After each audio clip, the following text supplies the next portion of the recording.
Et si votre intuition était la clé d'une vie plus fluide et alignée? Bienvenue dans le pouvoir de l'intuition, le podcast qui va vous aider à écouter, à comprendre, à utiliser l'intuition au quotidien. Je suis Laetitia André, je suis thérapeute intuitive et hypersensible et je vous embarque avec joie dans un voyage au cœur de votre intuition. Dans ce podcast, on va rendre l'intuition plus concrète, plus vivante, plus accessible. On va apprendre à lui faire confiance et aussi à l'intégrer avec simplicité dans notre vie, dans nos décisions, dans les relations, dans notre bien-être. Alors est-ce que vous êtes prêt à réveiller ce super pouvoir et à transformer votre quotidien grâce à votre intuition? Si oui, alors c'est parti.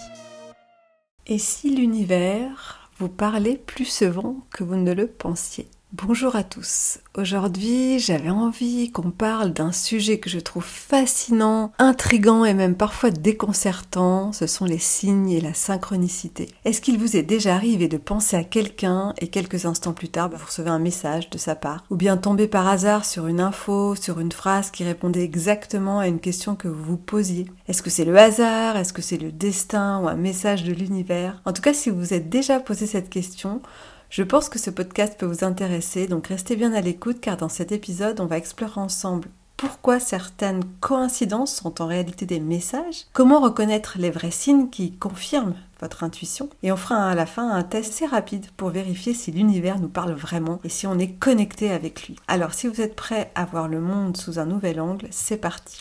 Donc pourquoi certaines coïncidences sont en réalité des messages? Avant d'aller plus loin, j'aimerais qu'on s'intéresse et qu'on revienne à cette notion de synchronicité. Ce concept, il a été développé par Carl Gustav Jung, c'est un psychologue suisse connu pour ses travaux sur l'inconscient, sur les archétypes et la psychologie analytique. Et contrairement pour lui à un simple hasard, la synchronicité est une coïncidence qui a du sens. Elle semble résonner intérieurement avec ce que vous êtes en train de vivre ou de penser. Et Jung, il a observé que certaines coïncidences avait une valeur symbolique et semblait connectée avec l'état psychologique de la personne, comme si l'univers, on va parler d'univers ici, envoyait des réponses sous forme de petits clins d'œil. Et c'est ce qu'il appelait les coïncidences significatives. Et d'ailleurs, il y a un exemple célèbre, il s'appelle le scarabée doré, où Jung raconte un jour qu'il recevait une patiente très rationnelle, très cartésienne, qui était persuadée que seule la logique pouvait expliquer les phénomènes de la vie. Et lors d'une séance, elle lui raconte un rêve, parce que Carl Jung était vraiment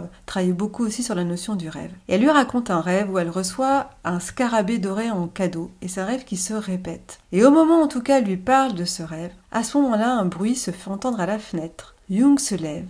Il ouvre et découvre un scarabée doré qui tapait contre la vitre. Il le ramasse, il le tend à sa patiente et lui dit « Voici votre scarabée ». Évidemment, je vous laisse imaginer que ça a dû provoquer chez elle une sorte de déclic, que cette coïncidence quand même plus que troublante, du coup l'a poussée à remettre en question sa vision du monde et à s'ouvrir à d'autres dimensions de la réalité, même si elles ne sont pas toujours explicables et même si on met pas toujours du sens dessus, en tout cas, c'est là tel que c'est. Une synchronicité, c'est une réponse aussi extérieure à une question qu'on se pose intérieurement. Les synchronicités, elles surviennent souvent qu'on est en questionnement en fait. Face à un dilemme, face à un changement, face à une question pour être parfois aussi rassuré. C'est comme si on nous envoyait un petit coup de pouce en alignant les événements pour qu'ils nous apportent une réponse ou nous encouragent dans une direction. Par exemple, typiquement, si vous hésitez à changer de travail et que le lendemain, une connaissance vous parle d'une opportunité qui semble parfaite pour vous, là, il y a quand même une sorte de synchronicité, quoi. Ou si vous vous posez des questions sur une relation et tombez soudainement sur une citation qui dit les bonnes relations ne se forcent pas, ou n'importe quoi, sur vraiment la question que vous vous posez par rapport à cette relation, c'est pareil, c'est une sacrée coïncidence, une sacrée synchronicité. Ou quand vous pensez à un ami que vous n'avez pas vu depuis longtemps et qui vous contacte dans la journée, ça a dû déjà vous arriver, ça arrive quand même assez souvent. Et voilà, c'est du coup, ces simples événements ne sont pas des hasards, mais plutôt des signaux qu'on pourrait interpréter. Pourquoi ça nous arrive? Alors il y a plusieurs théories sur l'origine des synchronicités. Donc l'inconscient collectif, c'est le concept de Jung qui nous dit qu'on est connecté à une grande trame énergétique où les informations circulent et se manifestent sous forme de coïncidences. Mais il y a aussi la physique quantique. Certaines théories suggèrent que notre conscience influence la matière et que nos pensées peuvent provoquer des effets dans la réalité. Et puis il y a tout ce qui est énergie, vibration, avec l'idée qu'on attire à nous des événements en fonction de notre état émotionnel et vibratoire. Alors, quand en plus on fait un combo des trois, de l'inconscient collectif de Jung, de la physique quantique et de l'énergie et des vibrations, alors là, on ne peut pas passer à côté des synchronicités et des coïncidences de notre vie qui se passent dans notre vie. En tout cas, comment reconnaître un signe, comment reconnaître un vrai signe? Moi, je vais vous raconter une petite histoire qui est assez rigolote, qui m'arrive souvent. Quand je suis en séance de soins, principalement quand je faisais des soins énergétiques, plus qu'en coaching, mais en séance de soins, j'ai une petite horloge, un petit cadran en fait avec l'heure à côté de ma table pour faire attention, pour pas être trop en retard. Et c'est assez bluffant, car souvent, quand je vois une heure miroir, par exemple 11h11, 10h10, ainsi de suite, ou quand je vois 3 chiffres, ça peut être 4h44, etc. Et quand je vois ces heures, ces chiffres qui se succèdent comme ça lors de la séance, je sais, mais à coup sûr, que c'est pour me rassurer, pour me dire que la séance, elle va être super, ça va vraiment faire quelque chose de dingue si j'ai un doute ou si j'ai un questionnement par rapport à ce que je suis en train de faire. Et à chaque fois, c'est systématique, quand je tombe sur ces heures miroirs, je sais que la séance, elle est, voilà, que tout va être juste en fait, que tout va être parfait, que tout va se mettre en place pour la personne.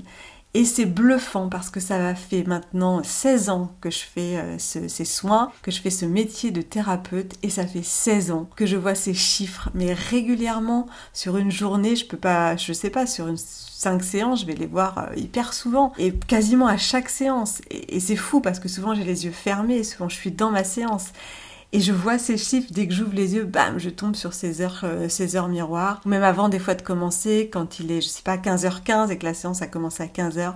Mais je sais, en fait, que ça va être, que c'est juste aligné, en fait, pour la personne. Et je trouve ça absolument génial. Alors voilà, moi, c'est par rapport aux chiffres, par rapport à mes séances. Mais on peut reconnaître, en fait, les signes de plein de façons différentes. Et il y a 3, en tout cas, critères pour identifier un vrai signe. Le premier, c'est qu'il peut se répéter. Un même symbole, un même message ou un événement, il va apparaître plusieurs fois en peu de temps. On prend souvent l'exemple des plumes blanches, vous savez, qu'on voit par terre. Et quand on traverse par exemple une période de transformation personnelle, on peut voir ces plumes blanches partout. Ou, je me souviens, on parlait de ça avec une amie qui était en plein changement de vie. Elle savait pas vers où aller, elle se posait des questions pour savoir si elle devait changer de travail. Et elle devrait prendre des photos. Elle prenait plein de photos et sur ces photos, il y avait plein de stop. Elle ne sait pas pourquoi en fait, parce qu'elle faisait pas forcément attention de prendre des photos avec des gros panneaux stop, vous voyez. Et en fait, elle prenait des photos, il y avait toujours un panneau stop dans les photos qu'elle prenait dans le moment où elle réfléchissait à plein de changements. Et vous voyez, tout ça en fait, ce sont des signaux, des critères qui vont se répéter jusqu'à temps qu'il y ait une compréhension de la situation. En numéro 2, ces signes peuvent provoquer chez vous une réaction émotionnelle assez forte. Vous pouvez ressentir comme un tilt, un frisson, une émotion inhabituelle lorsque vous l'avez. Par exemple, il y a une phrase qui est entendue et qui va vous bouleverser, un mot qui va vous sembler vous parler directement, quelque chose qui va vous tilter. Et ça provoque en vous un sentiment, un ressenti physique assez important. Ça passe par votre corps en fait. Et enfin 3, ce signe va toujours arriver au moment le plus opportun, comme je vous disais tout à l'heure avec la personne qui était en plein changement, qui voyait toujours des stops sur ses photos. Donc il va tomber pile au moment où vous vous posez une question importante, pile au moment où vous avez besoin d'être rassuré, pile au moment où vous doutez, pile au moment où vous avez besoin d'être accompagné. C'est vraiment pour vous dire, attention, t'es pas seul, fais confiance, les choses vont aller dans le bon sens, etc. Donc il y a 3 vraiment critères, ça se répète plusieurs fois jusqu'à la parfaite compréhension. Ça peut provoquer une réaction émotionnelle ou physique forte et ça arrive toujours dans un moment le plus opportun pour nous. Donc ce que je peux vous proposer aussi, ça va être de les noter, ces petites coïncidences qui vous marquent, parce qu'elles sont pas là pour rien.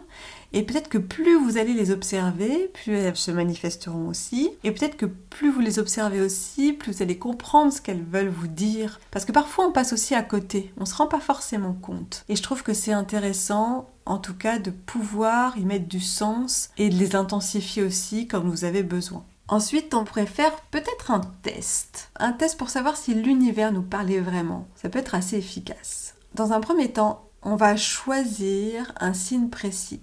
Est-ce que c'est plus facile pour moi que ce soit un objet, de voir un objet récurrent, un animal, un mot, un chiffre?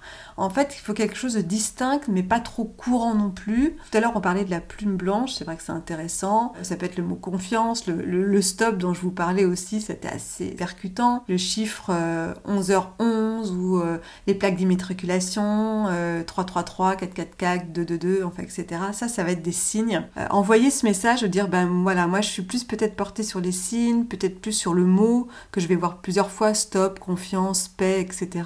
ou sur un objet. Et ensuite, formulez votre demande clairement. Vous pouvez dire à voix haute ou mentalement, si je suis sur la bonne voie, fais-moi voir une plume blanche dans les prochaines 48 heures, ou fais-moi voir le mot confiance, ou le chiffre 11h11, enfin je ne sais pas. Peut-être que ce ne sera pas dans la façon d'ailleurs que vous avez décidé, mais peut-être que ce sera une autre façon. En tout cas, vous pouvez dire aussi, formuler clairement, si je suis sur la bonne voie, fais-moi voir en tout cas un signe. Ça peut être une chanson aussi qu'on entend, ça, voilà, c'est dans les mots, etc. Et puis après, on va lâcher prise, on va oublier la demande. On ne va pas chercher activement forcément ce signe, parce que plus on est détendu, plus il viendra naturellement. Si on est là à l'attendre, à percevoir tout le temps, évidemment, ça ne vient pas. Et vous allez observer ce qui se passe.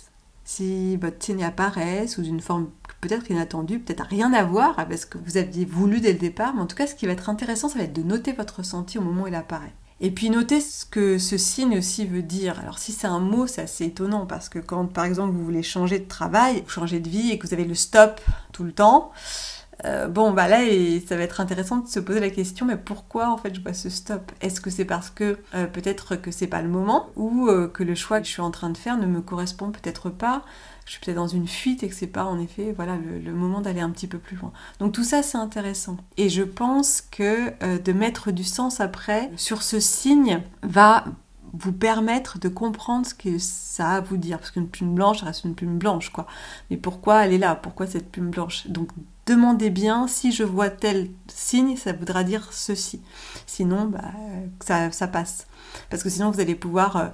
après, vous allez penser à plein de choses différentes et vous allez vous prendre la tête en vous demandant mais qu'est-ce que ça veut dire? Donc, il faut être hyper précis dans votre demande. En tout cas, l'intuition et la synchronicité, moi, je pense que ce sont vraiment des outils très puissants pour mieux comprendre, pour mieux se comprendre aussi et avancer dans la vie. Moi, je sais que je m'en sers beaucoup, que ça m'arrive souvent, pas qu'en séance, là je vous ai parlé de la séance parce que je trouve ça assez dingue, parce que ça m'arrive systématiquement en plus depuis 16 ans maintenant et je trouve ça toujours fou que ça m'arrive toujours autant.